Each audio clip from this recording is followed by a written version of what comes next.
Joseph Goebbels acreditava em uma ideia simples e terrível. Uma mentira repetida 1000 vezes se torna verdade.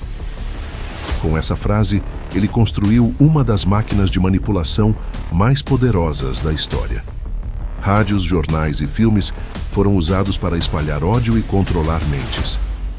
E no fim, o próprio povo alemão acreditava em tudo o que ele dizia. A pergunta é, será que aprendemos com isso?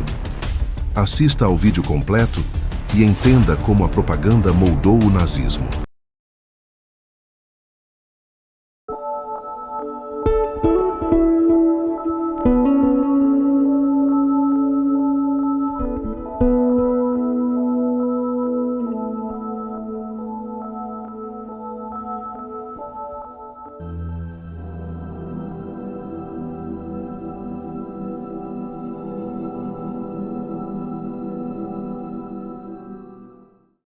Meus irmãos, meus amigos, que a paz de Jesus Cristo esteja conosco.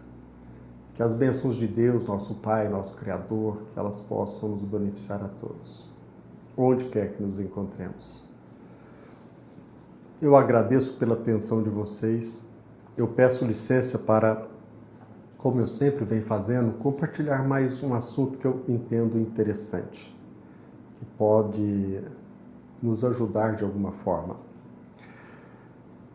Certamente você, se acompanha os nossos vídeos, há de se lembrar que eu comecei a estudar mesmo a doutrina espírita com 15 anos de idade, de 14 para 15 anos de idade. O motivo também aqui eu já compartilhei. A minha irmã faleceu quando eu contava 14 anos, ela faleceu com 10 anos de idade. E aquilo me chocou. Muito embora tenha nascido numa família, num seio espírita, porque minha mãe, por várias vezes, me encaminhava ao centro espírita, algumas de forma forçada, mas com 15 anos eu comecei a estudar a doutrina espírita. Procurei entendê-la, aprofundá-la. E é claro que no início aquela luz foi me preenchendo, foi iluminando o meu caminho. E a pesquisa, o estudo, o comparecimento a estudos em grupo de jovens aqui em Uberaba, à medida que o tempo ia passando, estudando, meditando, e assim, eu não posso negar também que não poucas vezes, mas várias vezes, chegava-se um momento em que eu questionava. Eu duvidava. Será que aquilo que eu estava lendo correspondia à verdade? Será que eu não estava sendo vítima de um fanatismo?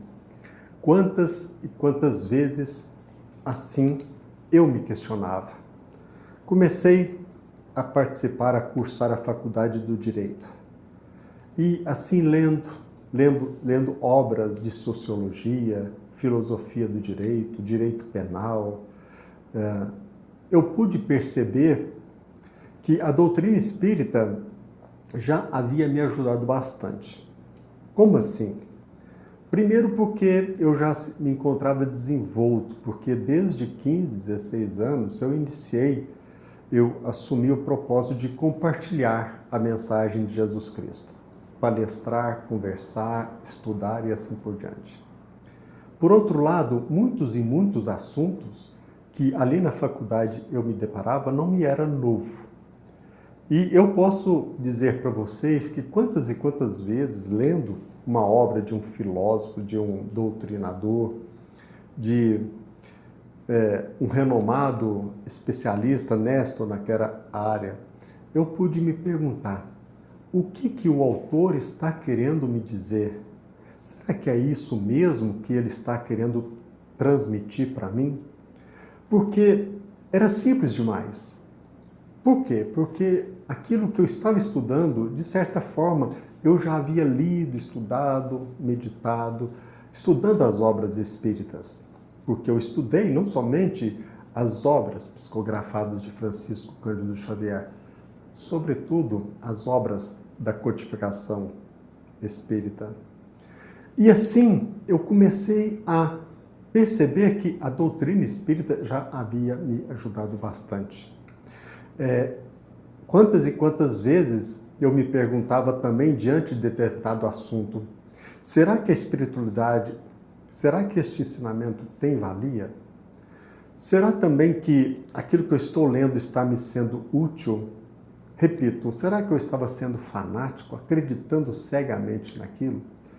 É claro que, como eu disse, comecei a estudar a doutrina espírita com 15 anos. Na faculdade eu contava com 20 e poucos anos.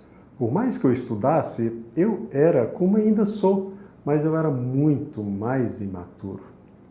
Eu ainda não tinha experiência da vida, eu ainda não tinha entrado em contato com outras culturas, eu não tinha instrumentos para perceber profundamente aquilo que a espiritualidade estava querendo dizer. E hoje eu vejo que muitas pessoas, iniciando o estudo da doutrina espírita, ou até mesmo depois de muito tempo estudando, muitas pessoas começam a apontar críticas, compartilhar suas opiniões. E hoje eu preciso confessar para vocês, quantas e quantas vezes eu alimentei ideias, dúvidas, incertezas, e até mesmo me questionava sobre aquele posicionamento da espiritualidade, mas hoje eu percebo que aquela dúvida, aquela incerteza era tudo fruto da minha imaturidade. A experiência, repito, a convivência com os outros, o dia a dia. Quando você casa, você tem 3 filhos, você assume essa tarefa divina de educar seus filhos, você advoga, você atende cliente, e assim, estudando, fazendo esse paralelo, nós vamos, e é natural que assim seja, entendendo o que a espiritualidade está querendo nos dizer.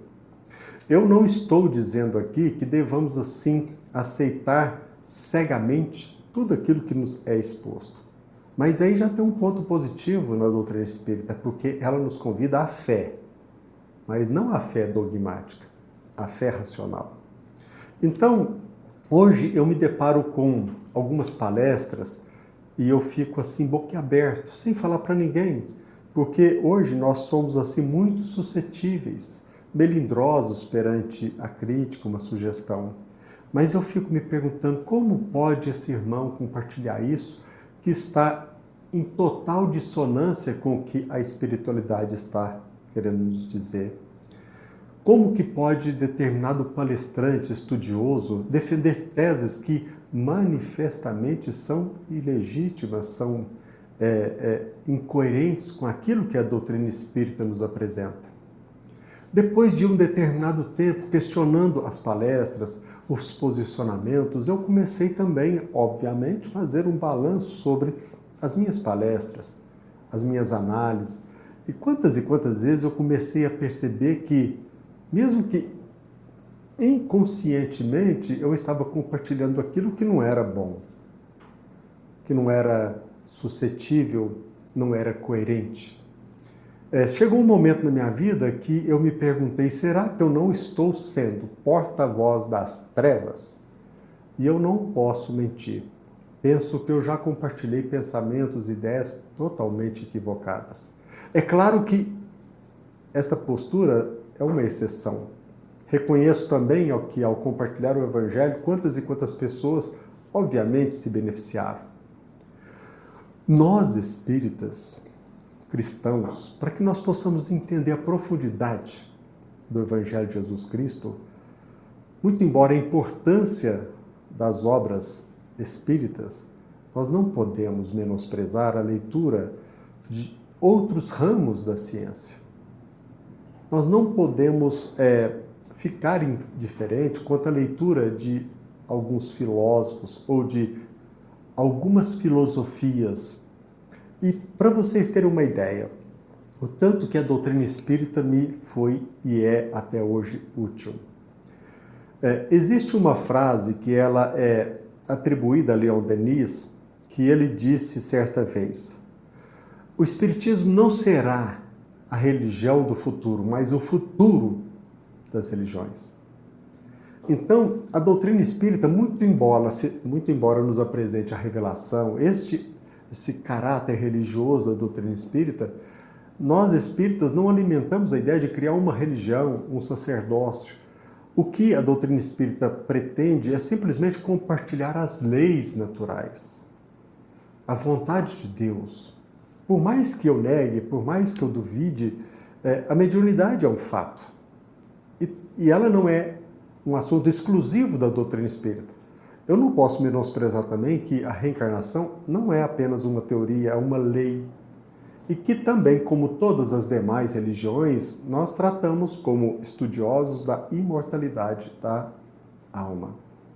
Então, quando André Luiz disse, quando Leon Denis disse, o Espiritismo não será o futuro, a religião do futuro, mas o futuro das religiões, simplesmente isso será consequência de que nós vamos entendendo mais profundamente os ensinamentos, as lições, as leis universais, as leis imutáveis.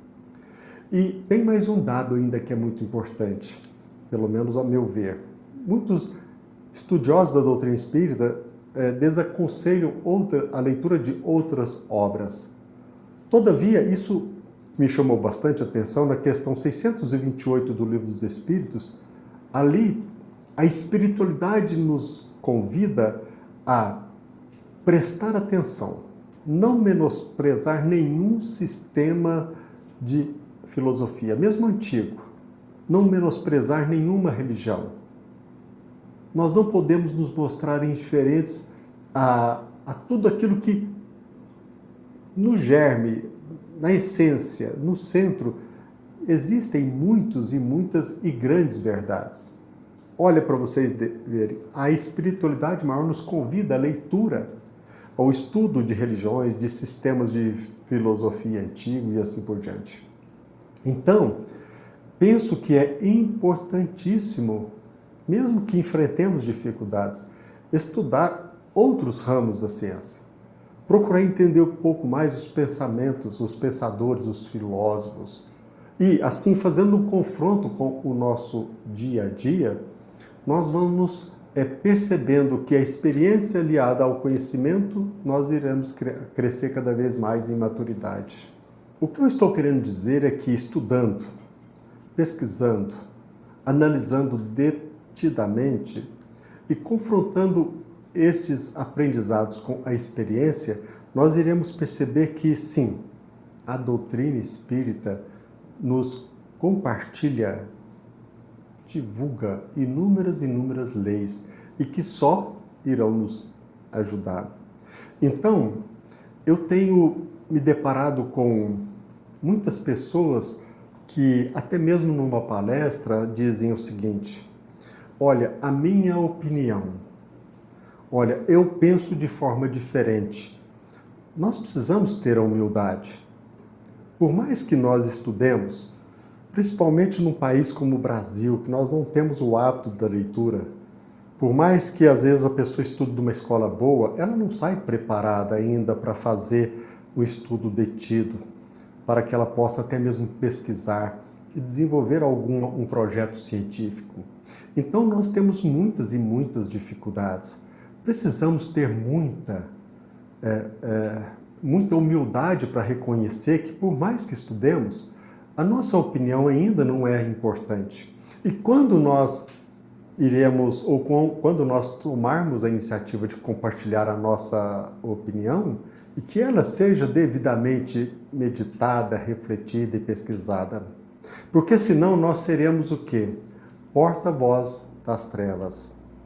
Quem já não se deparou com uma seguinte frase: uma mentira repetida 1000 vezes torna-se verdade. Eu creio que você já tenha se deparado com esta frase. Uma mentira repetida várias vezes torna-se verdade. Esta frase, muitos a atribuem a Joseph Goebbels, que ele foi o ministro da propaganda da Alemanha, vocês entenderam. Mas independentemente de quem seja o seu autor, nós precisamos entender que esta frase nada mais representa, ela é sinônimo de estratégia utilizada para manipular a mente humana, para manipular a massa. Uma técnica de controle da mente, um instrumento de controle do povo. A manipulação, meus irmãos, com o fim de criar a ilusão sobre o que seja verdade, numa repetição constante daquilo que é mentira. Por isso que é muito importante que estudemos, que nos preparemos, que estudemos os demais ramos da ciência, sociologia, psicologia, psicanálise. Se não temos o tempo disponível para cursar uma faculdade, que pelo menos conheçamos os princípios básicos, que estudemos a filosofia, por exemplo. É claro que muitos criticam Nietzsche, mas eu não posso negar que Nietzsche me ajudou bastante. Se nós continuarmos assim, apenas achando, dando a nossa opinião de forma assim, impensada, nós seremos facilmente vítimas das narrativas, destas manipulações. Nós iremos acreditar numa mentira simplesmente porque ela foi repetidamente compartilhada conosco. Outros falam sobre esta técnica de baldeação ideológica, que tem o mesmo objetivo, a mesma meta. Aquele que se aproxima, ele busca nos mudar o destino, mudar o nosso pensamento e às vezes até mesmo na defesa de um princípio nós acabamos compartilhando princípios totalmente opostos. Baldeação ideológica. É como você que decide sair de um metrô, você adentrar um metrô para sair de Santana ou no Tucuruvi, lá em São Paulo, para chegar a Jabaquara, que é de norte a sul, alguém de forma bem sutil, sem que você perceba, ele faz com que você desça ali na Sé e pegue a direção da Zona Leste. Este é o objetivo do ponto de vista teórico, de forma sutil, de forma assim, melíflua, vai confundindo as nossas ideias e assim nós passamos, talvez, quem sabe, como palestrante espírita, sendo porta-voz das trevas. O que a maioria dos espíritas estudiosos não percebe, infelizmente, é que muitos, consciente ou inconscientemente, estão se infiltrando nas instituições espíritas, aplicando esta técnica e levando-nos a abordar, ou pelo menos abraçar, princípios totalmente incoerentes com aquilo que a doutrina espírita, com aquilo que a espiritualidade nos auxilia. Eles vão se insinuando, eles vão se infiltrando e eles conseguem materializar os seus escusos, os seus criminosos objetivos. E nós fazemos parte disso, porque se nós não nos prepararmos bem, nós seremos iludidos, nós iremos abraçar a mentira. E nós não podemos esquecer que esta técnica também é utilizada, obviamente, por obsessores desencarnados. Irmãos nossos que usam da mentira para nos enganar. Os obsessores, sobretudo quando inteligentes, eles usam esta técnica para alcançar o domínio, materializar a obsessão, ou seja, atingir o seu objetivo. Assim, de forma simbólica, nenhum obsessor se apresenta e deixa bem claro àquele que será obsedado: olha, eu estou aqui para te prejudicar. O meu objetivo é te obsidiar. Eu quero te prejudicar com a minha influência. Tá bom? É claro que isso não acontece. Geralmente eles vêm de forma sutil, né, com palavras doces, e assim eles vão, através de mentiras e mentiras, nos levando à ilusão. Olha, repito, o que quero compartilhar com vocês, meus amigos, hoje, não é sobre a existência desta técnica diabólica, como narrativas, como baldeação ideológica e assim por diante, mas demonstrar para vocês, comprovar, porque aquilo que eu estou falando não pode advir apenas da minha opinião. Eu preciso alicerçar aquilo que eu estou compartilhando com aquilo que os benfeitores espirituais nos advertem, sobretudo para falar em nome da doutrina espírita. E a espiritualidade maior, os benfeitores espirituais, eles sim, eles nos advertem sobre este perigo. Por exemplo, no livro Libertação, psicografado por Chico Xavier, lá no capítulo 15º, intitulado Finalmente o Socorro, o diretor espiritual Sidônio, ele é incisivo. Abre aspas. Efetivamente, encontramos irmãos dispostos ao concurso fraternal. Nossos irmãos não percebem o valor de uma atitude desassombrada e permanente de fé positiva, dentro do caminho louvável, haja o que houver. E não obstante, cuidamos devotadamente da crença deles, com a mesma ternura consagrada pelo lavrador vigilante, a plantinha tenra que encerra a esperança do futuro. Agora, basta que espíritos perturbadores ou maliciosos os visitem de forma sutil, à maneira de pássaros com canto melodioso, e lá se vão os germes superiores que lhes confiamos. Incessantemente lançados ao solo do coração, eles menosprezam o nosso trabalho.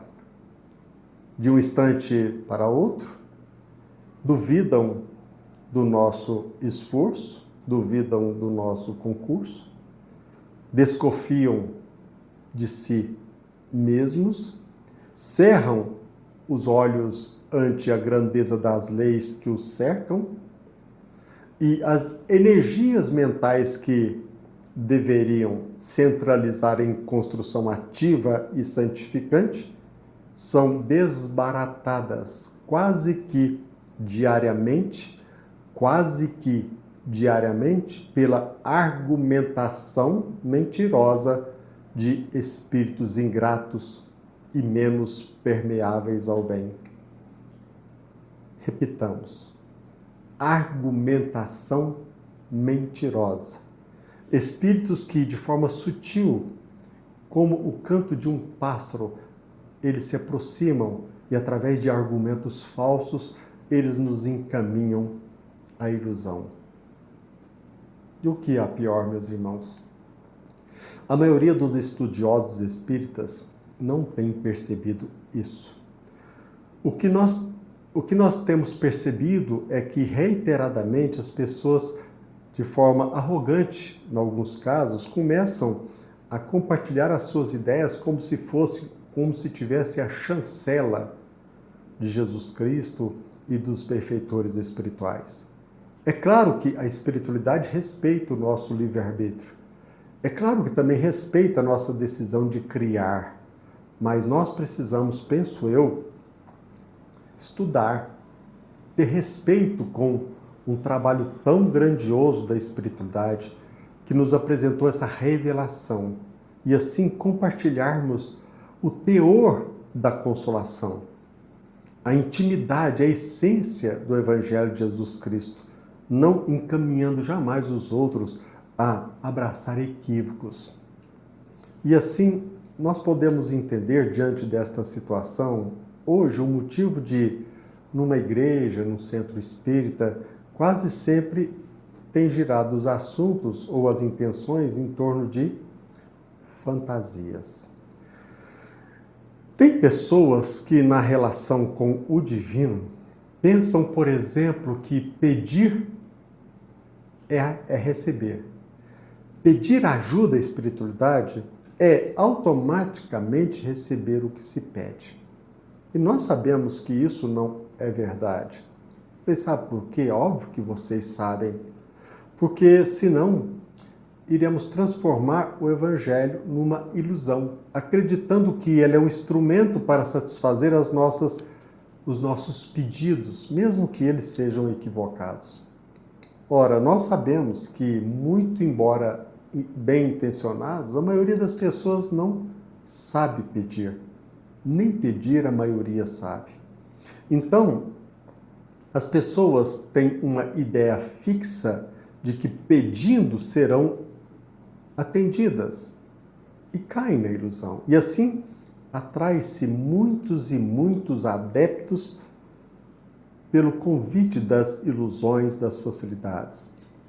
A título de exemplo, como a técnica de o governo fornecer Bolsa Família para manter o carente indefinidamente na necessidade, em alguns casos na mendicância.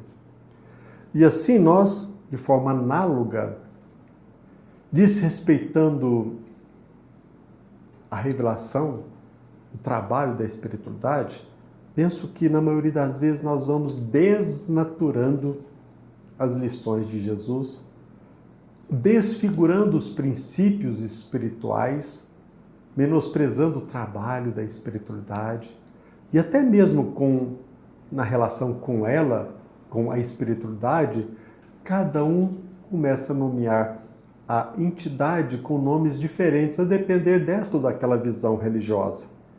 Pela ilusão, em busca de uma facilidade, nós caímos neste propósito de buscar ajuda quase que exclusiva àquele espírito, àquela entidade. E assim, desta forma, nós mantemos a limitação de nossos recursos herdados de Deus, sempre aguardando facilidades, sempre aguardando com a proteção indiscriminada da espiritualidade, como se eles fossem nossos servos. Nós, geralmente, por outro lado, a título de exemplo, não conferimos crédito a um espírito benfeitor quando ele busca nos despertar para a realidade. Muitos refutam o conselho, a admoestação. Além do que, muitos não dão crédito a um espírito benfeitor caso ele se apresente num outro ambiente. Como assim? Ele se apresentando num outro ambiente, com um nome diferente. Se nós não adquirirmos o hábito de aferir a essência do conselho daquela ajuda espiritual, ou a gente abraça ou a gente menospreza. É tão infantil, meus irmãos, que no relacionamento com a espiritualidade, no diálogo com o espírito, se o mesmo espírito nos aconselha sobre algo, nós podemos e geralmente aceitamos cegamente, desde que venha com aquela mesma vestimenta intelectual que criamos em nossa mente. Se o Dr. Bezerra de Menezes, por exemplo, se ele nos sugere algo numa casa espírita, aquele que se dirige a uma casa espírita, ele aceita. Todavia, se Dr. Bezerra de Menezes, com outro nome, ou talvez até com o mesmo nome, desde que seja num ambiente diferente, num terreiro, por exemplo, se ele nos apresentar o mesmo conceito, da mesma forma, nós desacreditamos, porque nós não temos habilidade ou não adquirimos habilidade de usar o estudo, o aprendizado, para fazer uma análise racional. Eu estava assistindo um podcast estes dias e um espírito incorporado na médium Andrea Francomano, o espírito que todos conhecem pelo nome de Tranca-Rua, neste podcast ele nos disse algo que eu entendo muito importante. Abre aspas. O ser humano precisa de nome para dar para as coisas. Se não é isso, é aquilo. E quando é isso, não pode fazer nem mais aquilo, nem aquilo outro. Porque aí vocês colocam tudo dentro de um cárcere privado da sua mente, que é limitadíssima. A mente limitada nas suas crenças e na sua pequenez. Não é verdade? Se nós, portanto, precisamos entrar em contato com esta revelação divina, com o trabalho de espíritos sérios, de espíritos que aqui na Terra foram renomados, por que não acreditem no nome de Félix, Gúbio, Aniceto? Eles certamente estão usando um pseudônimo. Se nós precisamos estudar esses espíritos, o trabalho desta espiritualidade, mas nós não podemos ficar presos apenas ao estudo, mas à meditação.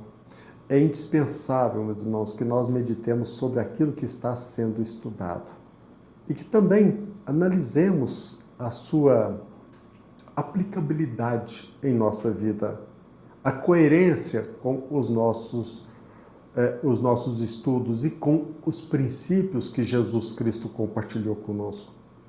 É através penso eu, da experiência, por intermédio de uma análise detida, aferindo o valor daquele ensinamento perante os princípios cristãos, nós certamente não seremos manipulados e não seremos usados para compartilhar narrativas com ideias totalmente absurdas. Certamente nós não seremos encaminhados para local diferente daquele que nós almejamos pelo método da baldeação ideológica.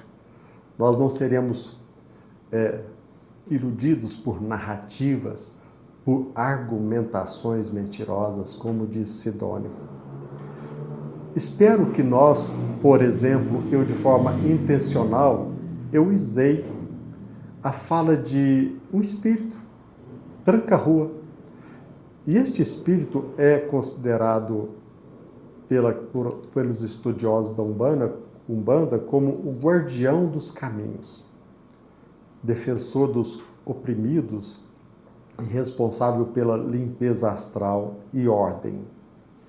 E este espírito do bem, ele pode comunicar conosco numa igreja, no centro espírita, por outro nome, como Anjo Ismael, como Bezerra de Menezes, para que não refutemos o seu ensinamento, por conta das nossas limitações, por conta da nossa inércia em não estudarmos a doutrina espírita, o Evangelho de Jesus Cristo.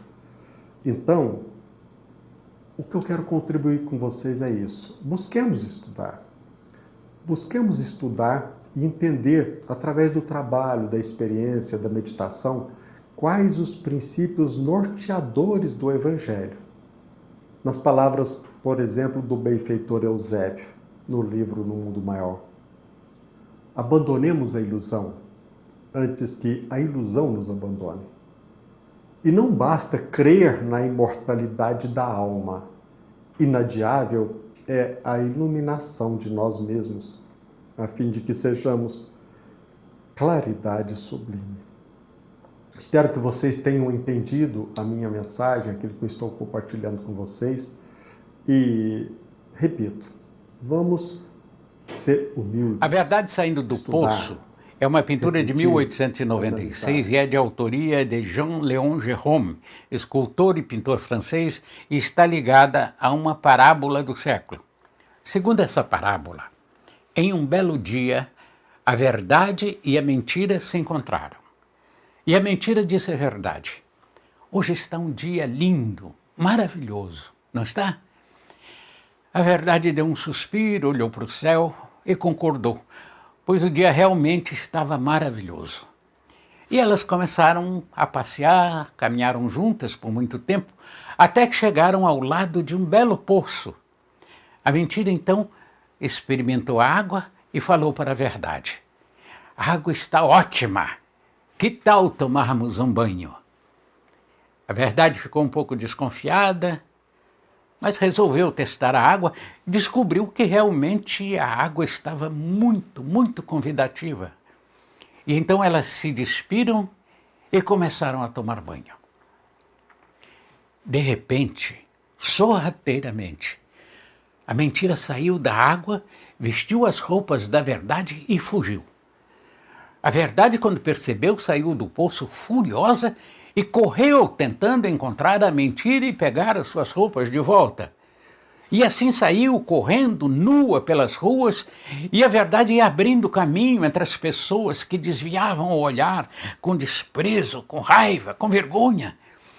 E a pobre verdade, depois de muito correr, de muito procurar em vão por suas roupas, voltou ao poço nua e desapareceu para sempre, escondendo em suas águas a sua vergonha. E desde então, a mentira vive viajando ao redor do mundo, vestida com as roupas da verdade, satisfazendo as necessidades da sociedade, porque percebeu que o mundo não tem nenhum desejo de encontrar a verdade nua. Mas existe um outro final dessa parábola que diz o seguinte: a verdade, quando voltou ao poço, recusou-se a vestir-se com as roupas da mentira. E por não ter do que se envergonhar, a verdade saiu nua a caminhar pelas ruas e vilas. E é por isso que, desde então, aos olhos de muita gente, é muito mais fácil aceitar a mentira com as roupas da verdade do que a verdade nua e crua. Qual final você prefere?